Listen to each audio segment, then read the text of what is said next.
There's something so satisfying about a bowl of hot noodles, and two of the best have to be the ones we're talking about today, pho and ramen. Do you have a favorite? Ramen, with its rich broth and tender noodles? Or pho, famous for its fragrant herbs and tender beef? Let's dig in with a little history. The origins of pho, and no, it's not pronounced pho, are not crystal clear, but most historians agree it was invented in the early 20th century in northern Vietnam. It's thought the dish was influenced both by the Chinese communities that settled in the area as well as French colonizers. Pho has similar ingredients to a popular Chinese dish of that time, but beef, which is a classic pho ingredient, is credited to the French. Over time, the Vietnamese made pho uniquely their own, and a century later, it is loved around the world. As with pho, the origin story of ramen varies depending on who you ask. But most historians agree Chinese immigrants inspired the dish when they brought wheat noodles into Japan in the 19th century.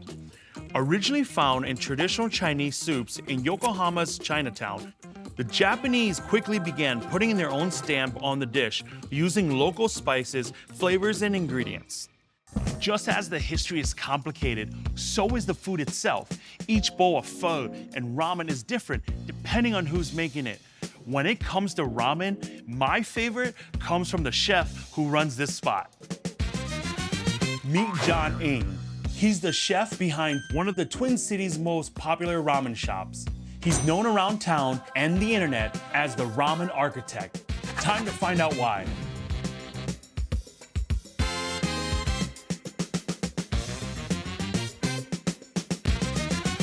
Basically, I was born in Hong Kong. I moved here when I was 16 years old. The first place I landed was San Francisco. So I went to high school, college. While I was pursuing architecture as my major, I was also working part-time in a Japanese restaurant. That's how I become who I am now, I guess. You know, after a while, I realized that being an architect is different than what I imagined. You know, there's always something more I want in cooking.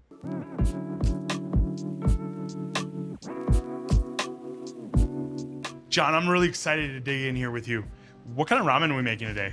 Today, we're gonna make a Chompon Ramen, which is a very traditional seafood and pork ramen with miso in it. Tell me how going to school for an architect, how does that connect with, building a good broth for a ramen? I think, first of all, is knowing the ingredients. To me, ingredients is like building materials, right?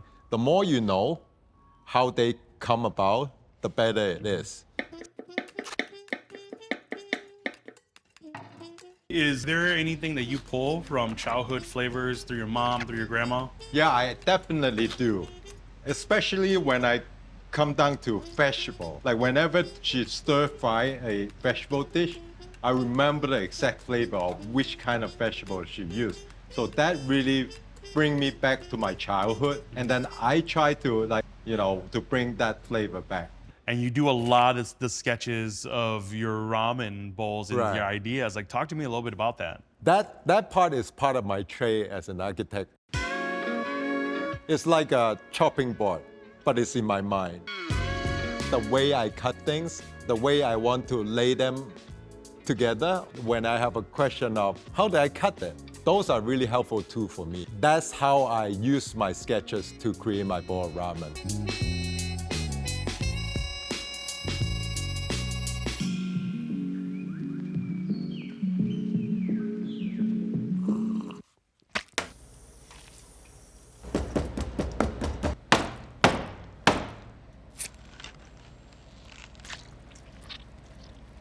Now we finished cutting our ingredients. Let's go ahead and start making the broth. Awesome, let's do this. Yeah. To start, we have chicken backbones, Okay. chicken feet, and chicken skin. Also one tricks too. You see me, I leaving the center open a little bit.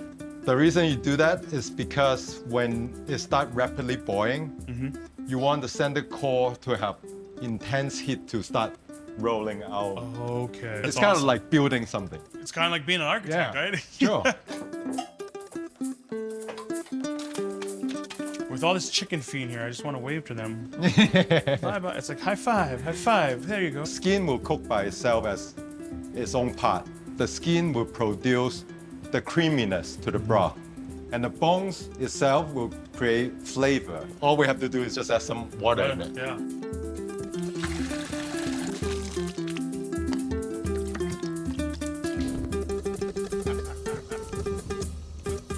So with these two, how long does it take? Well, the skin is going to take about 2 to 3 hours. Bones and the feet, because of the bones, obviously, it'll take longer. It's about 4 to 6 hours, sometimes even longer. Then after they're done, what do you do with them? Well, basically, you have to string them individually, and then you have to combine them into one big pot. Like, would you put the broth as the most important part? I think the broth itself is really where it starts. However, I think the most important thing is the dashi. Okay, what's dashi? Dashi basically is the extraction from kombu and shiitake, how you inject that umami flavor in your broth.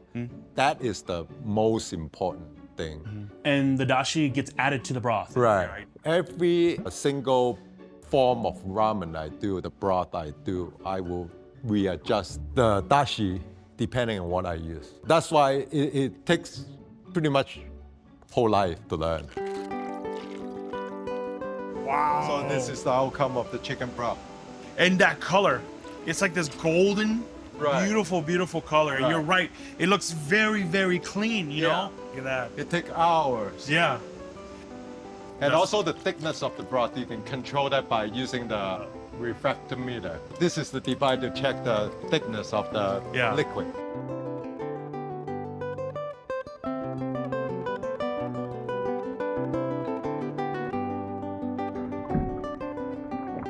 With the line. Oh. It's up there, right? Yeah. It's like 6 or 7, right? I feel like a lot smarter cooking Right. ramen with you right now. Yeah, so it's know? like 7 bricks. So What are you looking for? I'm looking for anything around 5 to 7. I could just see a bunch of you ramen chefs sitting around me. Goes, I'm a 5. Well, you know, I know. I'm a 7.5. Yeah. Oh no, you know. It's like especially ramen, I have a lot of influence from learning from my mom and grandmother. Because back in the day when I was a kid, you know how Chinese people love to make their herbal soup, right? It usually take them hours and hours to make that broth. So that is something that I always remember as I grow up because of my mom and my grandmother, cooking those dishes for me. So that's how I get that, flavor profile of complexity.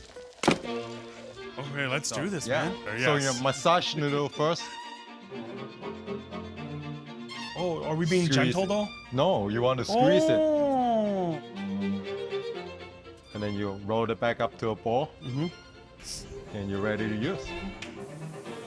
You will start stir frying. First, you will put, ginger, garlic in it. And then you will add the pork in it. Yep. Well, that aroma. Right? Yeah, that aroma. So that's the goal right there, right? Ah, yeah. Carrot and cabbage in it. And let it cook until it gets softened. To me, the traditional part is the process. But what not traditional is the ingredient we get from our area. So I have to find whatever I can find here. Now we can probably put the noodle in there.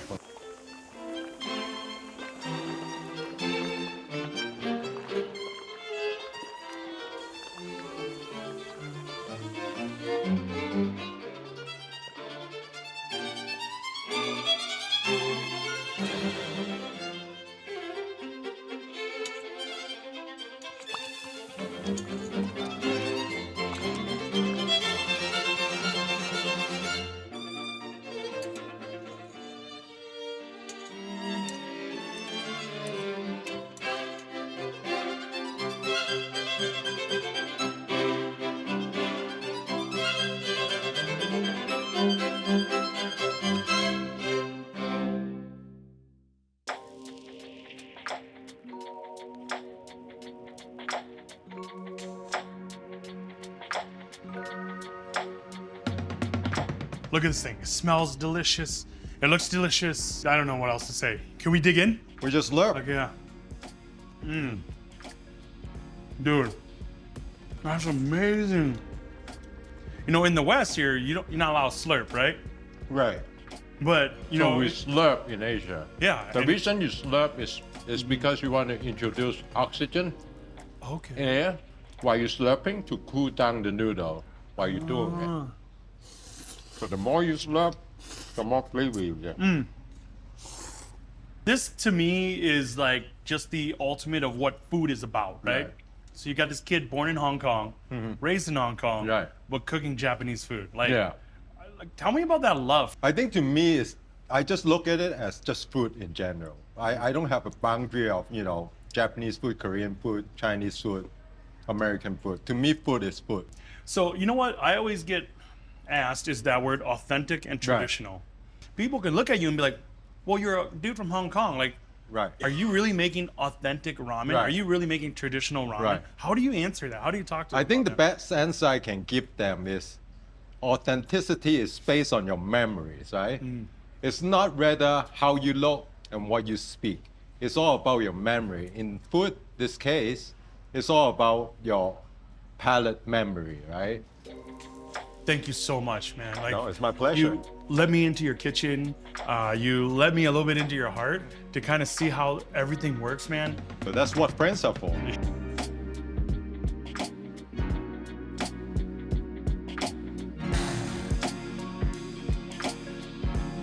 You might think that a chef like John will scoff at a pack of instant ramen just like this. Well, you'd be wrong. This type of ramen was considered revolutionary when it was invented in 1958 by Japanese businessman Momofuku Ando. The invention quickly spread across Japan and beyond. Today, more than 100 billion packages of instant ramen are consumed every year, including 5 billion here in the US. As the noodles spread across the world, different regions made changes to adapt to local flavors and ingredients. And people are still making instant noodles their own. Today I'm testing out the viral ramen with everything bagel seasoning going around on the internet. This is called sundubu ramen and it's made with only a microwave. Grab some everything but the bagel seasoning and season it with that. Are you craving cheesy, spicy ramen noodles? It's simply delicious.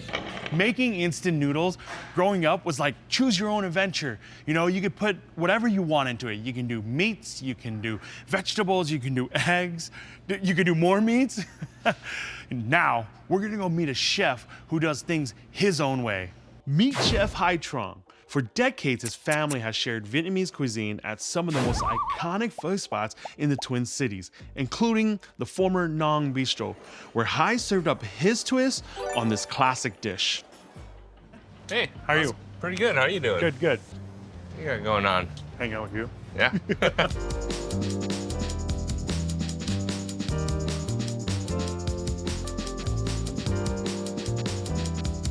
So here at United Noodles, I love the produce section. Yeah. Because you could just smell all those fresh herbs and vegetables and everything, you know? Yeah, I always walk through here first, Yeah. especially if I'm trying to think of something to cook. Yeah, yeah. I like to touch and feel and smell. Yep. What's fresh, what's good. You know, just take a look at the ginger. It's really How do you tell if nice. it's fresh ginger? The lighter colors are really nice. Looks like this is their Thai basil. That whole box just smells incredible, Yeah. man. Yeah, we'll just throw that in there. Throw that in there. Yeah. Every time I do sprouts, I always try to stray away from the pre-bagged ones. Yeah. Because you kind of just don't know how long it's been there. It gets wet, it gets soggy. Yeah. Go in the grocery store, just kind of have to look and Yeah. see what's looking good. You know, if something's looking wilted, Yep. skip it. You know, you can make something else. Yep. Oh, we got this cilantro, the bundle. The cilantro looks amazing. Well, looks like we found the spice aisle. Oh, here we go. There you go. Anise. Yep. Oh, There's that's this cinnamon, but it's it's a little different, it's right? a little different. Oh, these guys? Yeah, Oh, okay. Yeah, these are more like a tree bark. yeah. What else? I love the spice aisle. You're looking at stuff. Mm-hmm. You're like, I don't know what that is, but you know what? If they have a small packet, I'm gonna buy it and try it. Yeah. You can put it in your mouth, taste it. You can steep it in something, figure out what the flavors. You know, there's a little thing called the internet. So it's- Well, bro, I'm getting hungry just talking about the ingredients, smelling the ingredients. Let's go make some pho. Yeah, let's go make some.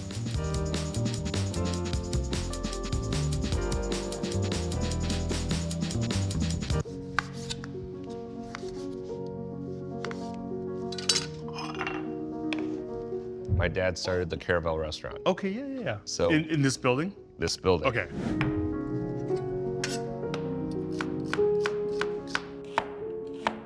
I went to school for economics, went into finance, but I still helped out at the restaurant. He sold this to one of my aunts. I couldn't do the corporate life. I need to do something creative. I went to my boss, it's like, I'm done. You shifted from the world of finance to the world of food. My dad knew I was looking for a restaurant. He's like, your aunt's retiring. You interested?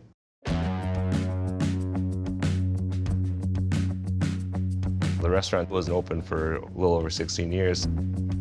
I've spent so much time trying to perfect my recipes, and I do everything based off of taste. Yeah. My recipes are all taste memories, and kind of visualization of what needs to go in there. So I start seeing like images. You and I kind of have that similar background of, coming here as refugees and immigrants, So when did you guys get to this country? 79. One of our restaurants that my dad and my family's part of is Pho 79, and the 79 is the year that we got here. Where did you guys end So we were in the Cedar Riverside. There was a huge Vietnamese community there, and you play with kids that know your language, so. Yeah, it looked like you and Yeah. everything, yeah. Being an immigrant, you don't remember a lot of things because there's a lot of little, traumatization. Your childhood is not as clear as some people are like, what do you mean you don't remember? It's like, I don't, My mind blocked it out for a reason. I don't really want to go there, so. Yeah, I feel the same way because even being in the refugee camp, Yeah. I'm thinking to myself, was this like a memory or was this like a dream that I made up?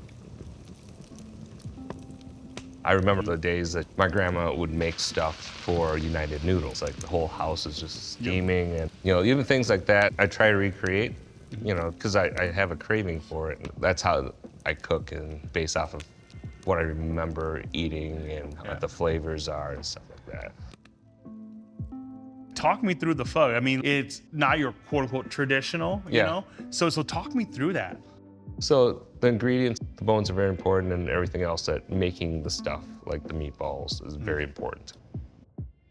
It is using just great beef bones. Using grass-fed beef makes a difference. It's a slow process where we roast it, we'll slow cook it.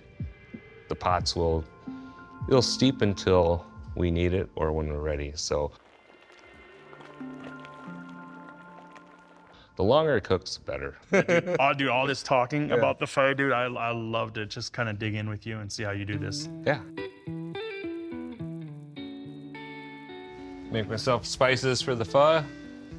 I've had these things for about 16 years. Can't get rid of them. Yeah. There's just something. You can see the season.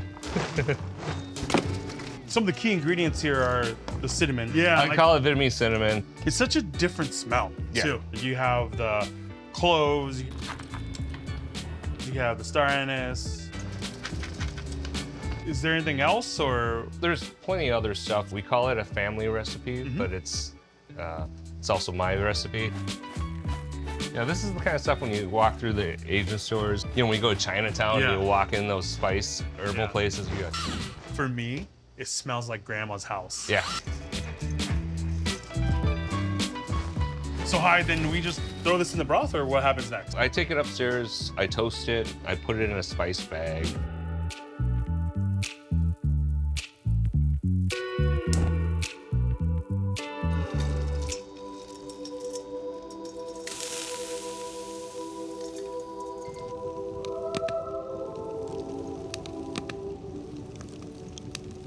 So does this smell like your grandma's spice cabinet now?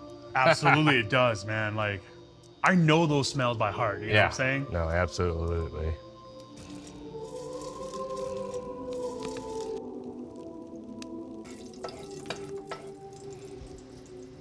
So Hai, when did you put this in the pho broth? Right at the end. So when we're ready for the pho broth, You start smelling it in the kitchen. Even with the hood going, it fills the kitchen. And that's like the whole thing when we were talking about, like kind of that interaction when it comes to cooking, right? Yeah. It's all the senses. Smell, taste, listening to it, because you can hear how the broth bubbles, Yeah, boils, I was gonna and it's say like, that. you know when it's too hot.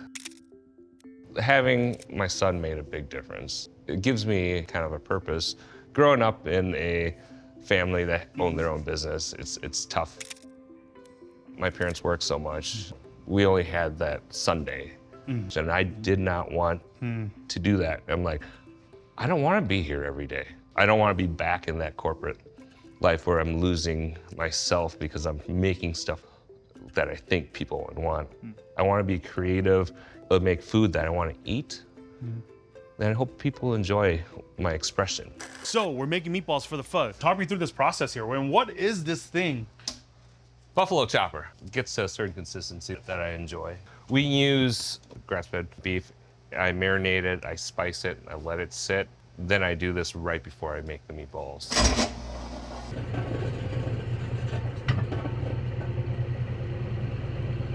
How can you tell? See how it sticks? Yeah. So it becomes a literal paste.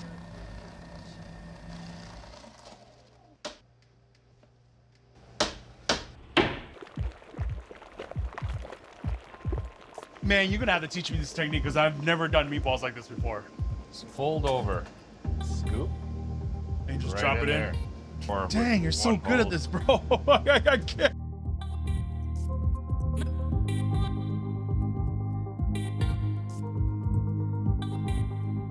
I just feel like I'm mashing this up.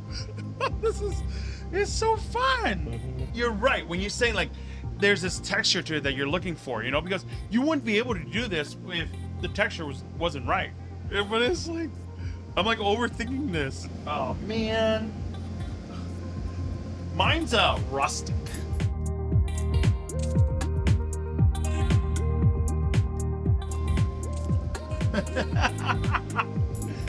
Mine looks like some weird alien head. So we're just letting it cook. So see when they float? That means they're ready. That's But amazing. there's one of your alien ones. A little Oh. appendage going out there right there. Yes. It's handmade. Yeah, it's handmade. Looks like another birth of another meatball Yeah. coming out. That's where meatballs come from.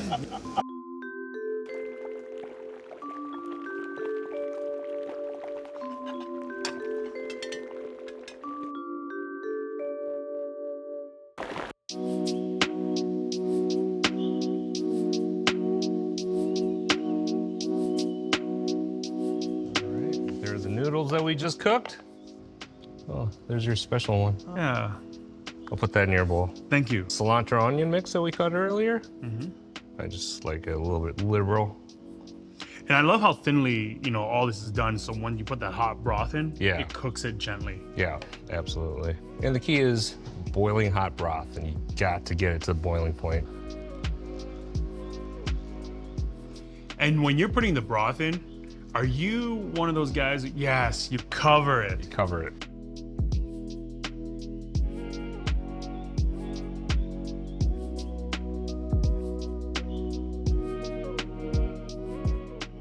Sprouts, basil. Oh yeah, that Thai basil, dude. Get that stem off. Pile it on. Jalapenos. And limes. Spread from each side. Ready for some food? Awesome. Let's do this. All right.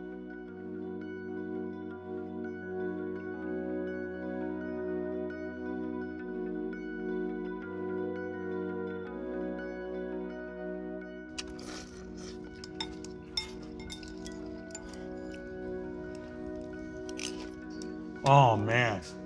Dude, that's so legit. Thanks. Oh man, that meatball in there Yeah. is delicious. What do you enjoy about being a chef? Getting people to enjoy what I create, and when you see someone enjoy it, it makes you feel good. It uses all your senses to create this memory. For me, I've been eating pho my whole life, but spending the day here with you has given me a deeper appreciation for pho. So thank you so much. Good. I'll be very honest, I picked up a few techniques working with you. And then I'm gonna be working on those meatballs. Yeah. What I've learned from John and Hai is this, that from every strand of noodle to every drop of broth in that bowl, it tells their story. And every story deserves to be heard. So no need to play favorites when it comes to these two classic meals. I encourage you to find that local shop in your neighborhood, grab that big bowl of noodles, and listen to the stories all around you.